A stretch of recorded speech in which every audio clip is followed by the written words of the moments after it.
Hello बच्चों, मैं आनंद excellent classes की ओर से आप सभी का स्वागत करता हूं। और बच्चों, उम्मीद करता हूं कि आप और आपका परिवार पूरे सभी स्वस्थ होंगे। तो बेटा, हमारी पिछली जो ऑफलाइन क्लासेस थी उसमें मैंने आपको मैक्सिमम पावर ट्रांसफ़र थ्योरम आपको पढ़ा दी थी। और मैक्सिमम पावर ट्रांसफ़र थ्योरम हमसे क्या कहती थी?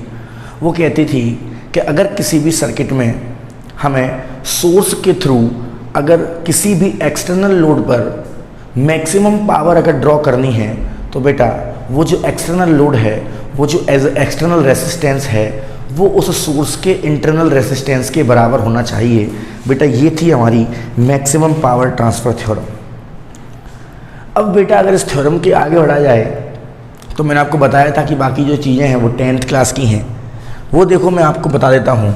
तो इसमें सबसे पहले हमें पढ़ना है बेटा हीटिंग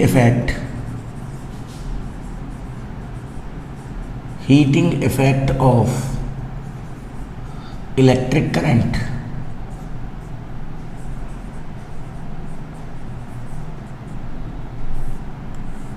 ठीक है बच्चों, तो हीटिंग इफेक्ट क्या होता है बच्चों?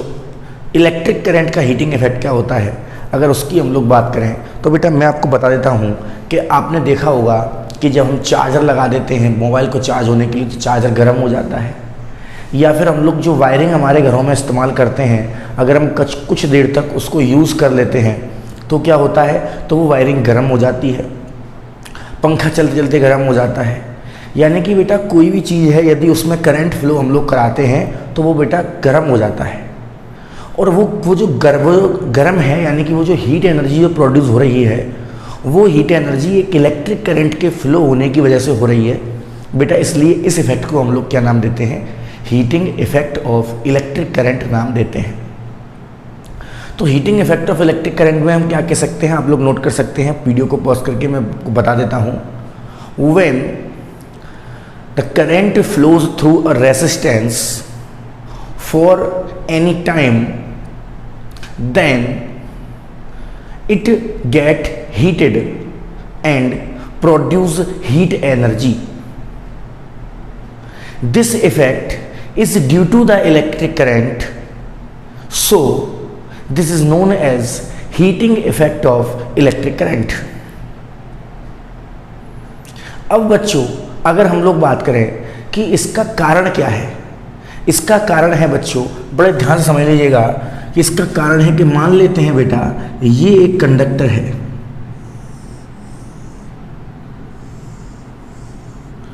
ये एक कंडक्टर है और इस कंडक्टर में बेटा इलेक्ट्रॉन्स फ्लो कर रहे हैं। क्या फ्लो कर रहे हैं बेटा? इलेक्ट्रॉन्स फ्लो कर रहे हैं इस तरीके से। तो जब इलेक्ट्रॉन्स फ्लो करेंगे तो बेटा मैंने रेसिस्टेंस वाली वीडियो में आपको ये समझाया था कि जब इलेक्ट्रॉन फ्लो करते हैं तो वो बेटा पार्टिकल के मटेरियल से टकराते हैं। ये जो पार्टिकल का मटेरियल है मैंने इसको मान लिया m। तो बेटा इलेक्ट्रॉन फ्लो कर रहे थे, इलेक्ट्रॉन के पास कुछ काइनेटिक एनर्जी थी, ठीक है। और जैसे ही इलेक्ट्रॉन बेटा इस मटेरियल के पार्टिकल से टकराता है तो बेटा वो एक कुछ क्षणों के लिए रुक जाता है। कोलाइड करेगा तो रुकेगा, या फिर उसकी जो गति है, उसकी जो स्पीड है, मूव करने की जो ड्रिफ्ट स्पीड में उसमें कमी आ जाएगी। और बेटा जैसे ही उसकी स्पीड में कमी आएगी या फिर वो रुकेगा तो बेटा उसकी काइनेटिक एनर्जी में लॉस हो जाएगा, यानी कि उसकी काइनेटिक एनर्जी कुछ कम हो जाएगी। अब ये काइनेटिक एनर्जी कम हो जाएगी, लेकिन कम होकर कुछ भी हो सकती है, लेकिन हमें इतना मतलब है कम हो जाएगी। तो बेटा ये काइनेटिक एनर्जी गई कहाँ? ये जो लॉस हुआ है ये कहाँ चला गया? तो बेटा ये जो लॉस हुआ है, यही जो लॉस ऑफ काइनेटिक एनर्जी है, इलेक्ट्रॉन की जो लॉस ऑफ काइनेटिक एनर्जी है, इलेक्ट्रॉन रुक गया है मटेरियल से के पार्टिकल से टकराकर, बेटा ये जो लॉस ऑफ काइनेटिक एनर्जी है यही हीट एनर्जी में हमको दिखाई देती है। इसी लॉस ऑफ काइनेटिक एनर्जी के कारण जो हमारा मटेरियल है वो हीट हो जाता है और हीट एनर्जी हमें मिल जाती है, हमारी सराउंडिंग को मिल जाती है। तो बेटा ये हीट एनर्जी पैदा तो हो गई, लेकिन ये हीट एनर्जी होगी कितनी? तो बेटा ये जो हीट एनर्जी है ये कितनी होगी, ये बेटा हमको बताया जूल्स लॉ ने। जूल्स लॉ आप सब लोगों ने बेटा 10th क्लास में भी ये सब टॉपिक्स पढ़े होंगे। हाँ, हीट एनर्जी कैसे पैदा होती है ये हमको नहीं पता होगा, हमने 10th क्लास में नहीं पढ़ा था, लेकिन बेटा ये 12th क्लास में हम लोगों ने पढ़ लिया कि हीट एनर्जी कैसे पैदा होती है। दूसरा, ये कितनी पैदा होती है ये बताया था जूल्स लॉ ने। और बेटा जूल ने क्या बोला, जूल ने ये बोला कि मान लो हमारे पास एक कंडक्टर है और उस कंडक्टर का जो रेसिस्टेंस है बेटा, उस कंडक्टर का रेसिस्टेंस R है, उस कंडक्टर में I करंट फ्लो होता है और बेटा कितने टाइम के लिए करंट फ्लो होता है, तो T टाइम के लिए करंट फ्लो होता है। उस कंडक्टर को हमने जोड़ा हुआ है V वोल्ट की एक बैटरी के साथ या फिर V वोल्ट के एक सोर्स के साथ, तो बेटा ये इसका पोटेंशियल हो गया सोर्स का V। ठीक है बच्चों, तो उसने क्या बोला बेटा, जूल्स ने क्या बोला, जूल ने बोला कि भैया जब तुमने किसी भी चीज़ को बैटरी के साथ कनेक्ट कर रखा है, किसी भी कंडक्टर को, और कुछ टाइम के लिए करंट फ्लो कर रहे हो, तो बेटा हमने हीटिंग इफेक्ट में पढ़ा है कि उसके अंदर हीट एनर्जी पैदा हो जाती है।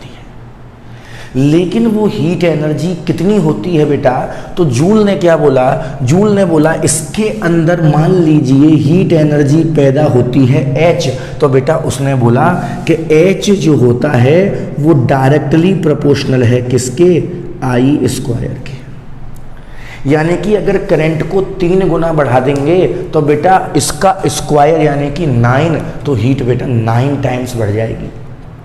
अगर करंट को 4 टाइम्स बढ़ा देंगे तो बेटा हीट जो है वो बढ़ जाएगी तुम्हारी 4 टाइम्स बढ़ाने पर 16 टाइम्स।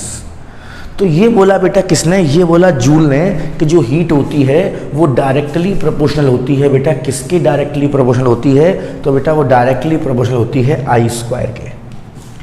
फिर बच्चों उसने क्या बोला, फिर उसने बोला कि बेटा जो हीट है वो और डायरेक्टली प्रोपोर्शनल होती है किसके, रेसिस्टेंस ऑफ द वायर के या फिर रेसिस्टेंस ऑफ द कंडक्टर के। तो जो हीट एनर्जी है वो रेसिस्टेंस के भी डायरेक्टली प्रोपोर्शनल है। और बेटा आगे चलें तो उसने ये बोला heat energy is directly proportional to the time. जो टाइम है, जिस टाइम के लिए सर्किट में से या फिर रेसिस्टेंस में से करंट फ्लो किया गया है, उस टाइम के भी डायरेक्टली प्रोपोर्शनल होती है। बेटा कौन होती है डायरेक्टली प्रोपोर्शनल, तो वो होती है हीट एनर्जी। ठीक बेटा, जब इन तीनों को कंबाइन किया गया तो ये बन जाता है H is directly proportional to I square R into T। बेटा इस डायरेक्टली प्रोपोर्शनल को साइन के हटाने के लिए हम लगा देते हैं एक constant K, I square R into T। इस कांस्टेंट को हम बोलते हैं जूल्स कांस्टेंट। क्या बोलते हैं बच्चों, इस कांस्टेंट को हम लोग बोलते हैं जूल्स कांस्टेंट। और बेटा इसकी जो वैल्यू होती है K की, वो बेटा जूल ने एक्सपेरिमेंटली कितनी फाइंड आउट करी, 1 फाइंड आउट करी। तो बेटा ये जो हमारा फॉर्मूला है ये बन गया H is equal to the I square R into T। तो बेटा ये आ गई हमारे पास हीट एनर्जी कितनी होती है। ये जूल ने हमें बता दिया कि हीट एनर्जी कितनी होती है। हीट एनर्जी बाबूजी होती है I square into R into T, where I क्या है, I है बेटा उस कंडक्टर में फ्लो होने वाला करंट, R क्या है बेटा, R है उस कंडक्टर का रेसिस्टेंस, और T क्या है बेटा, T है टाइम, जिस टाइम के लिए उसके अंदर से करंट को फ्लो कराया गया है, ये हो गया टाइम। तो बेटा इसका फॉर्मूला आ गया H equal to I square R into T। इसके कुछ और भी फॉर्मूले हैं, जैसे हम लोग अगर बात करें तो देखो हमारे पास एक फॉर्मूला आ गया है H equal to I square R into T।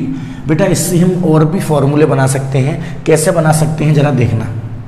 तो H बराबर ये जो I स्क्वायर R है बेटा, मैं इसको थोड़ा सा डिवाइड कर देता हूँ, I into R into I into T।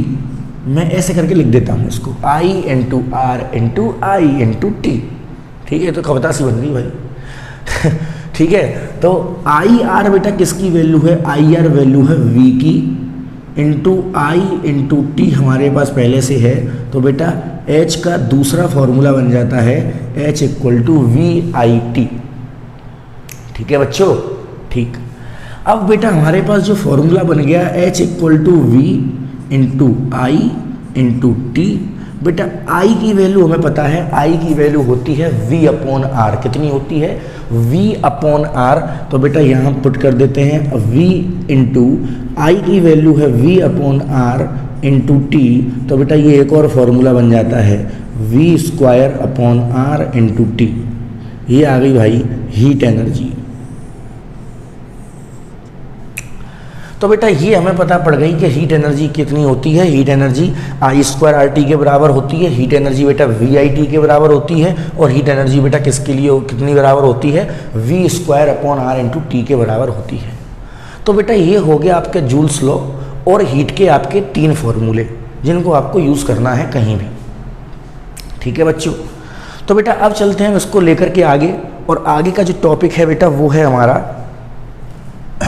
Electric power के। क्या है बेटा? वो है हमारा इलेक्ट्रिक पावर।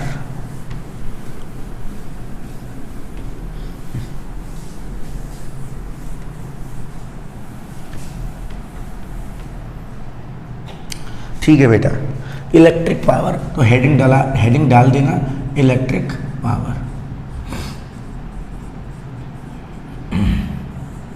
ठीक बच्चों, तो बच्चों अगर हम लोग इलेक्ट्रिक पावर की बात करें तो सबसे पहले तो इलेक्ट्रिक पावर होती क्या है बच्चों, वो आप थोड़ा सा समझ लीजिएगा। मैंने मान लिया बेटा कि ये हमारे पास एक कंडक्टर है,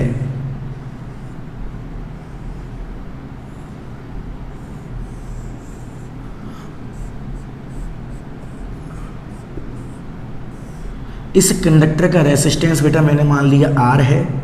ठीक है, इसके अंदर करंट फ्लो होता है, मैंने मान लिया बेटा I करंट फ्लो होता है इसके अंदर। ठीक है ना, V इसका पोटेंशियल है, हमारी जो बैटरी है उसका टर्मिनल पोटेंशियल डिफरेंस कितना है? V है। ठीक है बच्चों, अब देखो पावर क्या होती है बच्चों। अगर मुझे इस कंडक्टर के अंदर करंट फ्लो कराना है, यानी कि कांस्टेंट करंट फ्लो कराना है, तो मुझे कॉन्स्टेंटली इस कंडक्टर के अंदर से इलेक्ट्रॉन्स का फ्लो कराना पड़ेगा। अब इलेक्ट्रॉन्स का फ्लो करें, मैं तो जाऊँगा नहीं भाई कि भाई धक्का दो इलेक्ट्रॉन में, चल भाई चल जल्दी चल, चल भाई चल जल्दी हो गई देर, तो ऐसा मैं तो भाई कहूँगा नहीं ना, मैं तो इसमें धक्का दूंगा नहीं कि भाई मैं जाके धक्का दूंगा। तो यानी कि इसमें बैटरी में यानी सॉरी कंडक्टर में जो कांस्टेंट करंट फ्लो कराएगा और इसके कंडक्टर के अंदर कांस्टेंट इलेक्ट्रॉन्स को फ्लो कराएगा, वो बेटा कौन है? वो है हमारी बैटरी, यानी कि सोर्स। तो सोर्स क्या करता है? किसी भी कंडक्टर के अंदर कांस्टेंट रूप से चार्ज कराता है, फ्लो कराता है चार्ज का, और उस फ्लो ऑफ चार्ज की वजह से इसके अंदर कांस्टेंट करंट पैदा होता है। यानी कि बैटरी बेटा एक फोर्स लगाती है चार्ज को मूव कराने में, और फोर्स लगाने की वजह से कुछ वर्क डन होता है, उस चार्ज के अंदर डिस्प्लेसमेंट होता है, फोर्स की वजह से डिस्प्लेसमेंट होता है चार्ज के अंदर बेटा, इसलिए उस चार्ज को मूव कराने के लिए भी हमें वर्क डन करना पड़ता है। हमें का मतलब बेटा बैटरी को करना पड़ता है, क्योंकि बैटरी ने इलेक्ट्रॉन्स पर फोर्स लगाया है, उनको अट्रैक्ट किया है, उन अपनी बैटरी को चार्ज को उनको फ्लो कराने के लिए उन पर फोर्स लगाया है। और बेटा जैसे कि फॉर एग्जांपल देखो, ये प्लस है ये माइनस है, तो इलेक्ट्रॉन प्लस की तरफ आकर्षित होंगे, अट्रैक्ट होंगे, इसका मतलब इस बैटरी ने अट्रैक्शन का फोर्स लगाया है इलेक्ट्रॉन्स पर। तो जब बेटा वो अट्रैक्ट होंगे तो उन पर फोर्स लगा, और फोर्स की वजह से उनके अंदर डिस्प्लेसमेंट पैदा हुआ, इसलिए बेटा उनके ऊपर क्या किया जाता है? वर्क किया जाता है। कहने का मतलब है कि चार्ज को कांस्टेंट रूप से फ्लो कराने के लिए या फिर करंट को कांस्टेंट रूप से फ्लो कराने के लिए सर्किट के अंदर एक वर्क किया जाता है, और बेटा इसी वर्क डन पर यूनिट टाइम को हम लोग क्या बोलते हैं? पावर बोलते हैं। इसी वर्क डन पर यूनिट टाइम को बेटा क्या बोलते हैं? पावर बोलते हैं। तो बेटा यहां पर मैं लिख देता हूं work done by battery in circuit to flow the constant current to flow the constant current through the circuit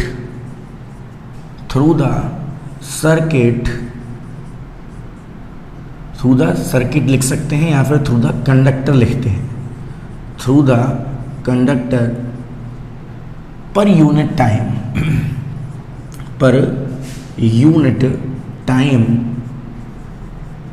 is called power।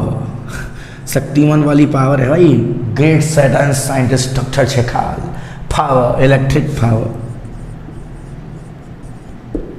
बच्चों इस पावर को हम किससे रिप्रेजेंट करते हैं? सबसे पहले तो P से रिप्रेजेंट करते हैं। और कैसी क्वांटिटी है बेटा? स्केलर क्वांटिटी है। कैसी क्वांटिटी है बेटा? स्केलर क्वांटिटी है। किससे रिप्रेजेंट करते हैं? P से। तो बेटा P बराबर फॉर्मूला बन जाता है W/T। या फिर बेटा इसको ऐसे भी लिख सकते हैं एनर्जी अपॉन टी। कौन सी एनर्जी बेटा? Heat energy upon time. क्योंकि वर्क डन बेटा काय के बराबर होता है? हमेशा एनर्जी के बराबर होता है, इसलिए W/T को हम H/T भी लिख सकते हैं। अब बेटा इसकी SI यूनिट की बात कर लेते हैं। इसकी SI यूनिट जरा देखिएगा, SI यूनिट। तो बेटा पावर इक्वल टू है W/T। तो बेटा W की यूनिट हो गई जूल और टाइम की हो गई सेकेंड। तो बेटा इसकी SI यूनिट होनी चाहिए थी जूल पर सेकेंड, लेकिन बेटा इस जूल पर सेकेंड को ही क्या बोल दिया गया? इस जूल पर सेकेंड को ही वॉट बोल दिया गया। क्या बोल दिया गया बेटा? वॉट बोल दिया गया जूल पर सेकेंड को। किसको बेटा? P बराबर जो हमारी यूनिट होनी चाहिए थी जूल पर सेकेंड, लेकिन बेटा इसी जूल पर सेकेंड को क्या बोल दिया गया? वॉट बोल दिया गया। इसलिए इसकी जो SI यूनिट है वो बेटा तुम कभी भी जूल पर सेकेंड नहीं लिखोगे, वो बेटा तुम कितनी लिखोगे? वो लिखोगे वॉट। ठीक बच्चों? अच्छा, अब बेटा अगर हम लोग बात करें तो इस पावर के, अगर हम फॉर्मूलों की बात करें तो इस पावर के कितने फॉर्मूले बनेंगे? क्योंकि बेटा हीट एनर्जी के भी 3 फॉर्मूले हैं, तो बेटा पावर के भी कितने फॉर्मूले बनेंगे? 3 फॉर्मूले बनेंगे। ठीक, सबसे पहले फॉर्मूले की बात करें बेटा तो देखो P बराबर H/T। बेटा H क्या है? Heat energy. W क्या है? Work done. दोनों एक ही होते हैं, दोनों की यूनिट भी सेम है। वर्क डन हमेशा एनर्जी के बराबर होता है बेटा। तो देखिए, तो H/T, H की अगर हम लोग बात करें तो बेटा H, या फिर ऐसे अगर तुम नहीं चाहते हो तो बेटा देखो ऐसे भी हम लोग कर सकते हैं इसको डेराइव। P बराबर W/T। बेटा W बराबर हम लोग क्या लिखेंगे? V/Q time. क्योंकि बेटा W बराबर V/Q कहाँ से आया है? देखो मैं बता देता हूँ, यहाँ पर बता देता हूँ। बेटा तुमने पढ़ा होगा V बराबर W/Q। तो Q का हम इधर मल्टीप्लाई कर देंगे तो W बराबर आ जाएगा V/Q। ठीक है जी? अच्छा बेटा ये जो Q/T है ये करंट होता है, इसलिए इसको हम लिख देंगे V/I। तो बेटा पावर का दूसरा यानी कि पहला फॉर्मूला, पहला तो ये था वो W/T, लेकिन इसको हम मानते नहीं है, तो पहला फॉर्मूला हो गया V/I। ठीक बच्चों? दूसरा फॉर्मूला देखिए, P बराबर V/I पे हम लोग आ चुके हैं। बेटा V की वैल्यू होती है I/R। तो बेटा V आ गया I/R इंटू I। तो बेटा P का दूसरा फॉर्मूला हमारे पास बन गया I² R। ठीक, अब हम लोग अगर बात करें तो बेटा P बराबर हम लोगों ने क्या पढ़ लिया है? I² R। बेटा I की वैल्यू होती है V/R। तो बेटा I की जगह हमने रख दिया V/R का स्क्वायर इंटू R। तो देखो V²/R का स्क्वायर इंटू R, एक R से एक R कैंसिल, बेटा ये आ गया V²/R।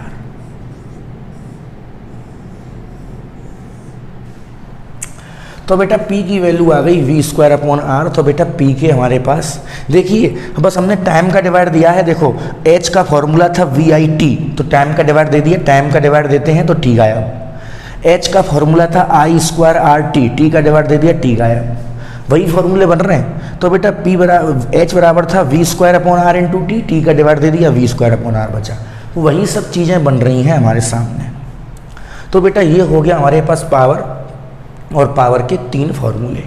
ठीक, अच्छा इसको आप लोग नोट कर लीजिएगा।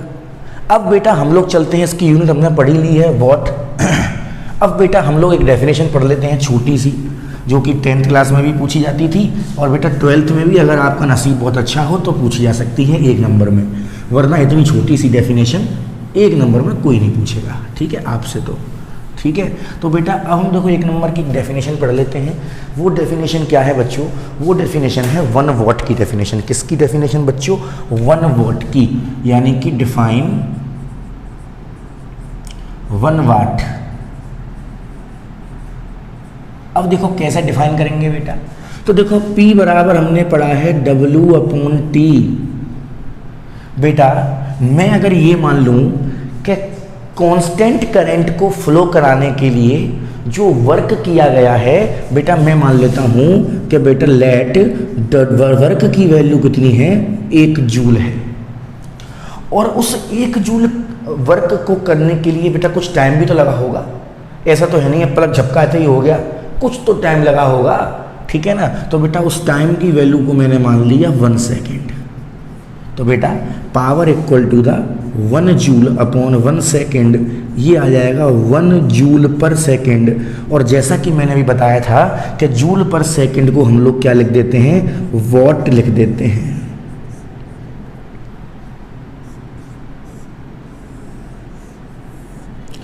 तो बेटा हम क्या लिख सकते हैं? हम लिख सकते हैं जब किसी भी सर्किट में कांस्टेंट करंट को फ्लो कराने के लिए 1 जूल वर्क किया जाता है सोर्स के द्वारा। किसके द्वारा बेटा? बैटरी के द्वारा। यानी कि जब किसी भी सर्किट में कांस्टेंट करंट फ्लो कराने के लिए बैटरी के द्वारा 1 जूल कार्य 1 सेकंड में किया जाता है, तब उस सर्किट में जो हमारी पावर होती है कंज्यूम्ड उस रेसिस्टेंस पर, बेटा वो कितनी होती है? उस कंडक्टर पर वो होती है 1 वॉट। मैं इंग्लिश में बोल दे रहा हूँ, आप लोग हौले हौले नोट कर लीजिएगा धीरे धीरे से। तो लिखना when 1 joule work is done by external source, when 1 joule work is done by external source to flow the constant current through the conductor, to flow the constant current through the conductor in 1 second time, then power consumed by the conductor is said to be 1 watt। ठीक है बच्चों, और इस calculation को बेटा note कर लीजिएगा। ठीक है। तो बेटा ये हो गई हमारे पास इलेक्ट्रिक पावर जो हम लोगों ने पढ़ी थी 10th क्लास में, 12th में भी यही पढ़नी है। अब आती है बेटा लास्ट टॉपिक हमारा जो है वो है commercial unit of electrical energy. क्या है बच्चों? वो है कॉमर्शियल यूनिट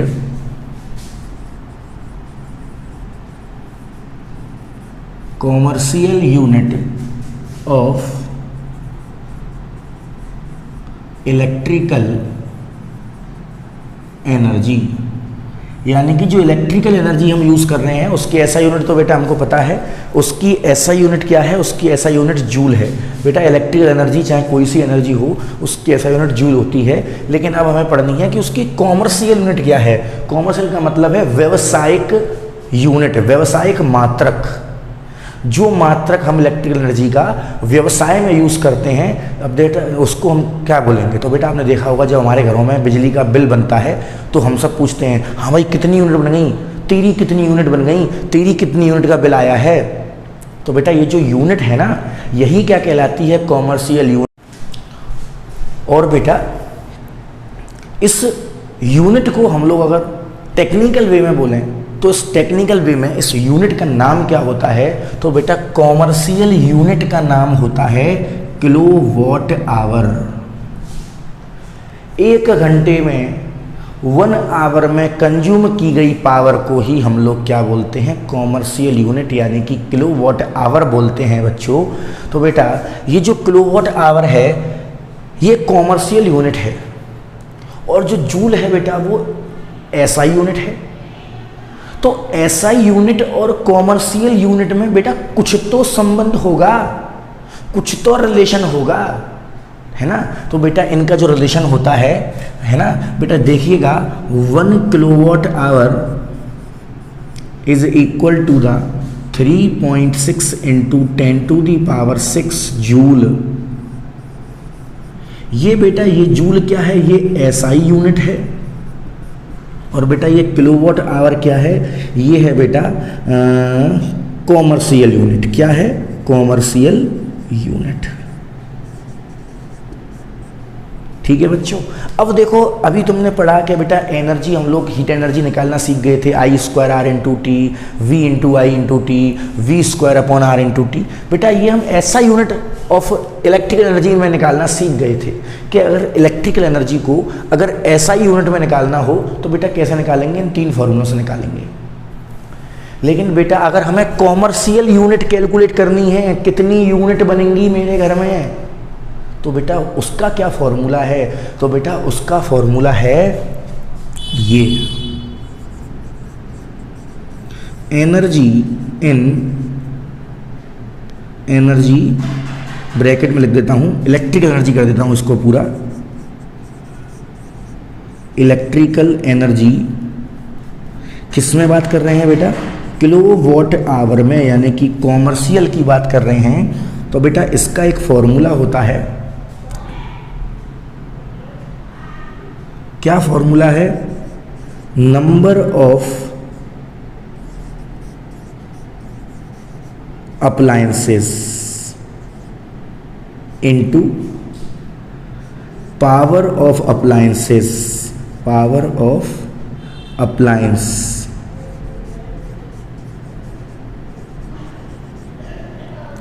और ये बेटा ये किस में होना चाहिए, ये होना चाहिए वॉट में, किस में, वॉट में, into number of hours, number of hours per day into, और बेटा नंबर ऑफ डेज, कितने दिन का हम एनर्जी निकालना चाह रहे हैं, और अपॉन डिवाइड कर देते हैं 1000 से। तो बेटा एक बात तो बता दूं, अगर कभी कभी आप लोग फॉर्मूले में अगर इस चीज़ को ना देखो, नंबर ऑफ अप्लायंसेस को, तो कोई बात नहीं है। वो क्या करते हैं, वो एक अप्लायंसेस की पावर वो एनर्जी निकालते हैं और उसमें बेटा नंबर का मल्टीप्लाई कर देते हैं, इसलिए मैंने नंबर को पहले ही मल्टीप्लाई कर दिया है। अगर आप ना भी करो तो कोई दिक्कत नहीं है, हम एक अप्लायंस के लिए निकालेंगे, एक पंखे के लिए निकालेंगे और उसमें 6 पंखों का मल्टीप्लाई कर देंगे। तो नंबर ऑफ अप्लायंसेस का मतलब है कितने पंखे घर में लगे हुए हैं, 6 पंखे लगे हुए हैं, तो 6 का गुणा इनटू पावर ऑफ अप्लायंस का मतलब है पंखे की पावर कितनी है, रेटिंग कितनी है, 60 वॉट है तो 60 वॉट, वॉट में होना चाहिए। Number of hours per day, एक दिन में कितने घंटे चलाते हैं डेली, वो यहाँ पे लिखेंगे। और बेटा नंबर ऑफ डेज, यानी कि कितने दिन की एनर्जी निकालना चाह रहे हैं, वो यहाँ पे लिखेंगे। तो बेटा इस फॉर्मूले से हमारे पास इलेक्ट्रिकल एनर्जी आ जाएगी किसी भी कंडक्टर की, कि वो कितनी एनर्जी कंज्यूम कर रहा है। तो बेटा ये था जो आपको पढ़ना था क्लास 10th का, जो मैंने आपको बता दिया है, क्लास 12th को भी पढ़ना था। और बेटा एक चीज़ और, बिल बनाना कैसे सीखते हैं वो मेरी आपको प्लेलिस्ट में, मेरी वीडियोस में मिल जाएगा। 10th क्लास की मेरी जो प्लेलिस्ट है उसमें मैंने डाला हुआ है बिल बनाना कैसे सीखें या फिर बिल बनाना सीखें। तो बेटा इसी फॉर्मूले से बिल बनाना मैंने सिखाया है, आप उसको देखिएगा एक बार, और कोई भी डाउट हो तो कमेंट सेक्शन में कमेंट कीजिएगा। ठीक है बच्चों, तो बेटा अगर कोई भी डाउट हो तो कमेंट सेक्शन में कमेंट कीजिएगा, और अगर वीडियो अच्छी लगी हो तो बेटा इसको शेयर कीजिएगा, लाइक कीजिएगा और चैनल को सब्सक्राइब कर दीजिएगा। तो बच्चों बहुत बहुत धन्यवाद, आपका दिन शुभ हो।